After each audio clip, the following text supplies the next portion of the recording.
बिस्मिल्लाहिर्रहमानिर्रहीम अस्सलाम वालेकुम। इस वक्त लाहौर समेत पूरे पाकिस्तान में लोग सड़कों पर आ चुके हैं और इमरान खान की कॉल से पहले ही लोग निकल आए थे। रेंजर्स डिप्लॉय हो चुकी है, लेकिन उससे पहले ही कौम सड़कों पर निकल आई और इस वक्त अवाम लाहौर में सुप्रीम कोर्ट रजिस्ट्रार के बाहर शदीद एहतजाज कर रही है और वहाँ पर जमे गफीर है अवाम का और अदालतों से इंसाफ मांगने के लिए पहुँच चुके हैं। और इस सूरत हाल के अंदर सुप्रीम कोर्ट लाहौर रजिस्ट्री खुल गई, यानी सुप्रीम कोर्ट ने ऑर्डर किया है कि अमला फौरी तौर पर पहुंचे। डिप्टी रजिस्ट्रार इजाज गुराया ने दरख्वास्त वसूल की है पीटीआई की और गालिबन अब ये समात होने जा रही है, यानी आज नहीं होगी लेकिन उम्मीद है कि ये सुबह समात होना शुरू हो जाएगी। अब इस पूरे खेल के अंदर सबसे बड़ा और सबसे अहम तरीन बात है, देखिए इन चीज़ों को अब पीछे कर दे। अगर चौधरीज आपस में मिले हुए हैं, उन्होंने मिलकर ये ड्रामा किया, कुछ भी किया, लेकिन एक चीज़ बेहतरी हो गई है कि वोट कास्ट हो गए।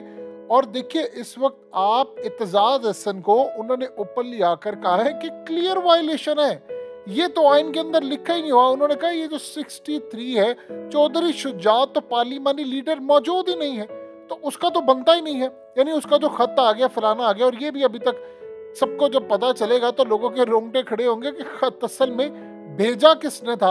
और चौधरी शुजात को सिर्फ इतना कहा गया था कि आपने तस्दीक करनी। देखिए सबसे ज्यादा अहम तरीन बात यह है कि इमरान खान का 2018 का जो मैंडेट था वो चोरी करके उनको सीटें कम दी गई और आज बैसाखियों वाली हुकूमत के बाद यही हाल होता है। लेकिन इस वक्त सबसे बड़ी अहम तरीन बात यह है कि देखिए अवामी प्रेशर आया, उसके बाद फौरी तौर पर रजिस्ट्रार आए, उन्होंने आकर फौरी तौर पर इनसे दरखास्त मौसूल कर ली। अब यहाँ पर अहम तरीन बात यह है कि आपको कम से कम जाती तौर पर भी आप अगर समझे तो 1 या 2 दिन के अंदर आप इसका फैसला इमीडिएटली कर सकते हैं। देखिए जिस तरह इमरान खान के खिलाफ एक पिटीशन दायर हुई थी, इमरान खान ने सहाफियों को बुलाया और कहा मैं साइफर दिखाने लगा हूँ जो अमेरिका ने भेजा। उसी वक्त इमरान खान को शाह महमूद कुरैशी और दीगर के जरिए एक मैसेज आया कि अगर आपने साइफर दिखाया तो आप पर ऑफिशियल सीक्रेट एक्ट के तहत कार्रवाई होगी, अब जेल जाएंगे और उसके बाद आपको आखिरी दम तक सजा होगी, यानी उम्र कैद और हर तरह एक धमकी दी गई। इमरान खान इस पर चुप हो गए, लेकिन एक पटिशन उसी वक्त दायर की गई और वो पटिशन दायर की गई कि इमरान खान किसी को भी ये खत नहीं दिखा सकते और घंटे के अंदर उसका फैसला आ गया। इंसाफ कौम इस तरह का डिमांड करी है कि अदालतें खुल जाएं और खुलकर इमीडिएटली इंसाफ दे। अब सुप्रीम कोर्ट ने ये केस टेकअप कर लिया है। ये इंटरेस्टिंग बात है कि जल्दी टेकअप हो गया है।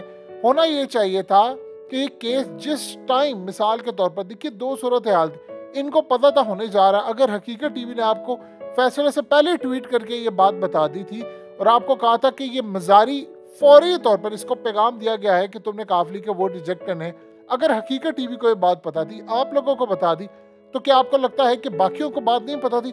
इसी तरह आप सबको जब पता चल गई थी तो इमीडिएटली आपने तैयार करके ये चीज़ रखनी थी। इनके पास पूरी चीज़ें तैयार होती हैं, आप फौरी तौर पर चले जाते। उस वक्त सुप्रीम कोर्ट रजिस्ट्रार वहाँ पर जाकर पटिशन दायर करते और पटिशन दायर करके फौरी तौर पर आज इसकी समात हो जाती। अब चलिए जो हो गया सो हो गया। अब सुप्रीम कोर्ट में जब समात होगी, इमरान खान असल में फोकस करें क्योंकि सुप्रीम कोर्ट का जो फैसला है उसके मुताबिक यही बात है।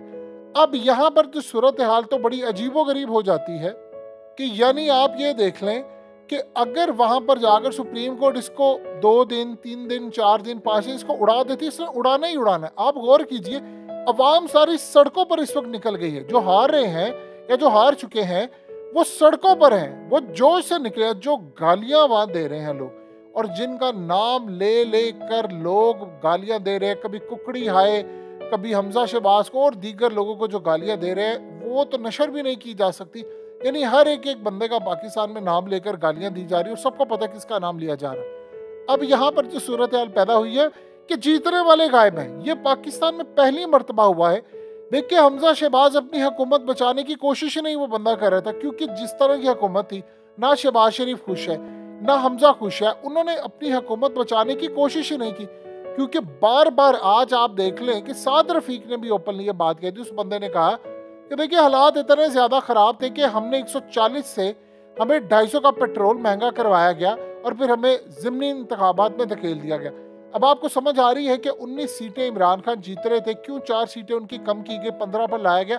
आज 4 सीटें वो होती तो चाहे काफली के सारे वोट रिजेक्ट हो जाते, पीटीआई ये इलेक्शन जीत जाती। ये चीज़ें बड़ी प्लानिंग के साथ पहले तय हुई थी कि इमरान खान के साथ क्या करना है, उसको कैसे सजा देनी है, उसको सबक सिखाना है, उसको किसी सूरत नहीं छोड़ना, उसको बताना है कि तुमने पंगा किससे लिया था। अब लोग सुप्रीम कोर्ट के बाहर और वहां से डिमांड कर रहे हैं कि हमें जस्टिस चाहिए और एक दिन में चाहिए, क्योंकि ये लंबा चौड़ा केस नहीं है, सिर्फ इतना हो कि वोट डले हैं। क्योंकि सुप्रीम कोर्ट ने ये केस टेकअप किया था, उन्हीं का फैसला था कि 4 बजे वोटिंग करानी है, तो उसी के तसलसल में सुप्रीम कोर्ट गया है। अब वकला वहां पर जाएंगे और जाकर बातचीत करेंगे कि बताएं आपने क्या करना है, कैसे आगे लेकर चलना है, क्या सूरत है। आप अगर इन चीज़ों को मैनेज नहीं करेंगे तो लोगों का गुस्सा बढ़ता जाएगा। लोग तपे बैठे हैं, वो कहते हैं आपका मुल्क कुछ भी नहीं इसमें रह गया, खाना जंगी की तरफ आप धकेल रहे हैं, इसको आप तसादुम की तरफ धकेल रहे हैं। पूरी दुनिया कह रही है कि आपके मुल्क में, आपको क्या लगता है ये सूरत हाल देखकर कोई इन्वेस्टमेंट करेगा? वो कहेगा इनके तो मुल्क के अंदर, आप जानते हैं कि हमेशा से पाकिस्तान की जो बहुत सारी खासतौर पर कंपनीज है, DHSA है, बहरिया टाउन है या दीगर जो सोसाइटीज़ हैं, वो ये लोग स्टॉल लगाने के लिए जाते हैं हमेशा US UK हर जगह, और वहाँ पर जाकर लोगों को कहते हैं कि आप बुकिंग कर लें और हम आपका प्लॉट या चीज़ें बुक कर लेते हैं। पहली मरतबा ऐसा हुआ है कि कोई बुकिंग ही नहीं हो पाई, लोगों ने कहा कि हमने इन्वेस्ट नहीं करना। ये तो पाकिस्तानियों की हालत है। तो आप बताइए कि आपके हालात देखकर कोई बैरून ममालिक से लोग आकर इन्वेस्ट करेंगे आपके मुल्क में? डॉलर आपके मुल्क से बाहर जा रहे मनी लॉन्डर होकर, तो इस सूरत हाल में आप बताइए कौन आपके मुल्क में इन्वेस्ट करेगा? कोई बंदा करने को तैयार नहीं। अब यहाँ पर सुप्रीम कोर्ट का फर्ज बनता है कि इमीडिएटली इसका फैसला दे। देखिए ये हुकूमत बहाल PTI की होनी चाहिए, अब जो मर्जी करें इनकी हुकूमत बहाल होनी चाहिए, और उसके बाद आप देखेंगे कि उसके वैसे ही शहबाज शरीफ की हुकूमत चली जाएगी।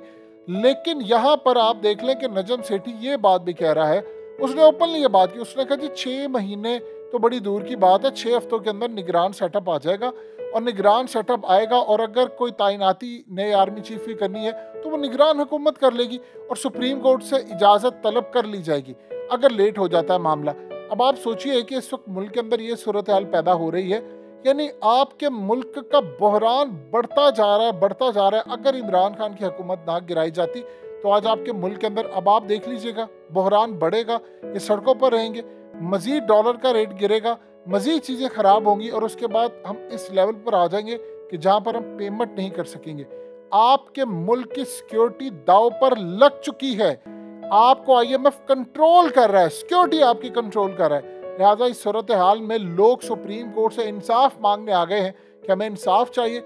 अदरवाइज लोग कह रहे हैं कि हम अब किसी पर एतबार करने को तैयार नहीं। और गालिबन जो सूरत हाल है ये क्लियरली इंडिकेट कर रहा है कि पाकिस्तान के हालात शायद अगर इसी तरह चलता रहा, इंसाफ ना हुआ, तो अगले 100 साल भी यहाँ पर कोई इनकलाब या तब्दीली ना आ सके।